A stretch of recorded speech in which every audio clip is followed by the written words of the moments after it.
Hello friends, good evening. সবাই কেমন আছো?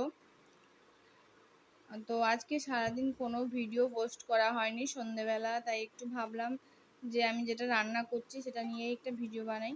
তো দুপুরের একটু ভাত রয়ে গেছিলো, রাত্রেবেলা ভাতটা কেউ খেতে চাইছিল না, তার জন্য একটু ভাতটা ভেজে নেব। তার জন্য আমি পেঁয়াজ কুচিয়ে আলু গাজর কুচিয়ে রেখেছি, আর এদিকে একটু টমেটো কুচি আর শসা, গোটা জিরা, শুকনো লঙ্কা, কালো জিরা ফোড়ন দিয়েছি, আর ডিম রেখেছি।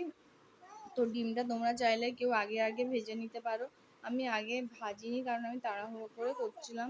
তাড়াহুড়ো কিছু ছিল না, বাট আমাকে ভালো লাগছিল না, আমার মনটা ঠিক ভালো ছিল না, তার জন্য তো আমি সেরকম কিছু করিনি সারাদিন। আমার খুব ভালোই লাগছিল না, তা ভিডিও করা হয়নি। তো ওগুলো কি ফোড়ন একসাথে দিয়ে তোমরা চাইলে সরষাটা নাও দিতে পারো, জিরা না দিলে কালো জিরা দিয়ে শুধু করলেও ভালো লাগে। আর শুকনো লঙ্কাটার বদলে কাঁচা লঙ্কা দিতে পারো। কাঁচা লঙ্কা আমার কাছে ছিল না, তার জন্য আমি কাঁচা লঙ্কা দিইনি। তো শুকনো লঙ্কা দিয়ে দিয়েছি। তোমরা এর মধ্যে অনেক কিছু ভেজিটেবল এড করতে পারো। ভাতটা বাড়তি রয়ে গেছিলো, কারণ দুপুরবেলা দুজন ভাত খায়নি, তো ওই জন্য ভাতটা বেশি রয়ে গেছে। বরের সাথে ঝগড়া হয়েছে, তো তার জন্য বর ভাত খায়নি। আরও একজন আমার দেওর হয়, ও ভাত খায়নি, তার জন্য ভাতটা বাড়তি রয়ে গেছে। তো রাত্রেবেলা সব দিন ভাত খেতে তো আর ভালো লাগে না, আর আমি তো রাত্রেবেলা ভাত খাই না। তো আর তাছাড়া অনেক দিনই ভাত ভাজা হয়নি। তো এটা আমার এখানে এসেই শেখা, মানে আমার শ্বশুরবাড়ি এসে এই রেসিপিটা শেখা।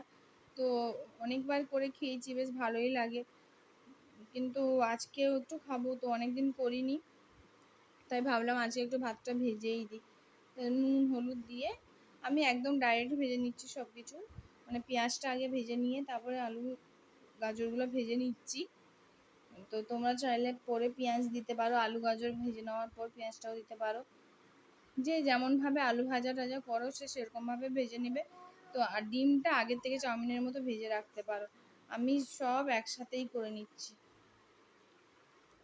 তো টমেটোটাও দিয়েছি একটু টেস্ট হওয়ার জন্য, তোমরা চাইলে ধনে পাতা দিতে পারো, আরও অনেক কিছু থাকে দিয়ে দিতে পারো। তো আমাকে জানিও আজকে নাইটে, মানে আজকে ডিনারে কার বাড়িতে কী খাবার হচ্ছে। আর সব দিন তো একই খাবার ভালো লাগে না, প্রত্যেকদিন রুটি টুটি। তো সেরকম নয় প্রত্যেকদিন রুটি, আর কোনোদিন মুড়ি খাই, কোনোদিন ভাত তো আমি খাই না রাত্রে, কোনোদিন রুটি খাই, কোনোদিন এই যে পোলাও টোলাও হলে খাই। আমাদের বাড়িতে প্রত্যেকদিন প্রত্যেক রকম খাবার হয়। তো আজকে দুপুরে আজকে রবিবার হলো, আজকে মাংস টাংস হয়নি দুপুরবেলা। আলু ভাতে ছিল, ডাল ছিল, আর এই যে কাঁকরোল ভাজা ছিল। কাঁকরোল ভাজাটাও আমি ভাতের সাথে মিশিয়ে দিয়েছি, বেকার নষ্ট হবে ওর জন্য। কিন্তু ভাতটা এতটাই ছিল, আমি পুরোটাই দিয়ে দিয়েছি, তো অনেকটাই রয়ে যাবে, ওটা আবার সকালে রেখে দিতে হবে ফ্রিজের জন্য। কিন্তু হয়তো কেউ খাবে না, পুকুরে ফেলানি যাবে, সব পুকুরেই মাছ খাবে। যাই হোক, যা আছে তাই করে দিচ্ছি, যে যতটা খাবে খাবে। নষ্ট বলতে আমাদের তেমন নষ্ট কিছুই হয় না, এই যে কাঁকরোল ভাজাটা দিয়ে দিয়েছিলাম। নষ্ট হয় না, গরু ছাগল নিয়েই খেয়ে নেয়। তবে আমাদের বাড়িতে যত না খাওয়া হয়, তত বেশি বানানো হয়, তত তো যাই হোক, আজকের মতো ভিডিওটা এই পর্যন্ত। পরের দিন আরও অন্য ভিডিও নিয়ে আসবো। Tata, good night.